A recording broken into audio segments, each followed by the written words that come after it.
We use it every single day. In food, in pickles, in snacks. But did you know this tiny white crystal once shook the biggest empire in the world? Yes, something that sits quietly on your dining table once made the British tremble. Let's go back, way before the British came.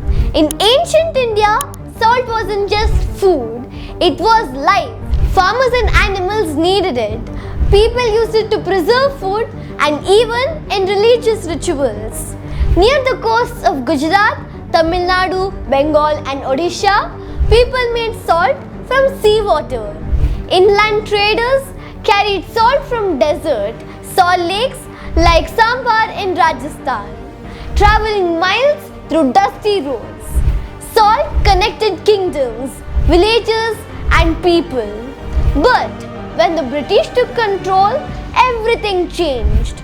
In 1882, they made a law, the Salt Act, that said Indians couldn't even make their own salt.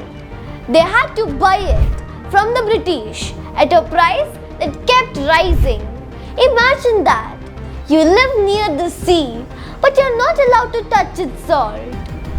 For poor families, it was cruel. Salt was not a luxury, it was survival. Mothers couldn't cook without it.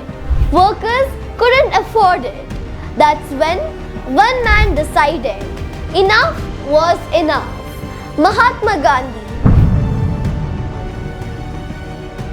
In 1930, he said, if the law is unjust, we must break it peacefully. He chose salt, not gold, not power. Salt, because it touched everyone. On 12th March 1930, Gandhi started working from Sabarmati Ashram with 78 people. Their destination, a small coastal village called Dandi, nearly 385 kilometers away. Every day they walked under the hot sun.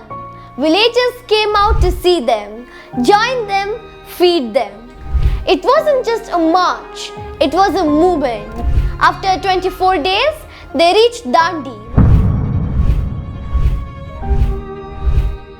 On 6th April 1930, Gandhi bent down, picked up a handful of salty mud and made salt from seawater. That one handful broke the law of an empire. The whole country followed. In Tamil Nadu, C. Rajagopalachari led a similar march to Vedaranayam. In Bengal, Odisha and Maharashtra, people made their own salt. Even though thousands were arrested, the British couldn't arrest an idea. Think about it. Salt united rich and poor, men and women, old and young, fishermen, mothers, students, everyone joined. Because it wasn't just about salt, it was about self-respect. Today we freely use salt without a second thought. But once upon a time, every pinch was a protest.